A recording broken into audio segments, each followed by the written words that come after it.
Go. NAND gate using 2 to 1 modes.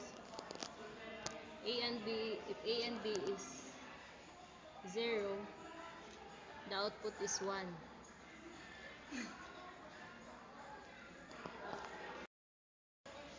If A is 0 and B is on, the output is still 1. If A is 1 and B is 0, the output is on.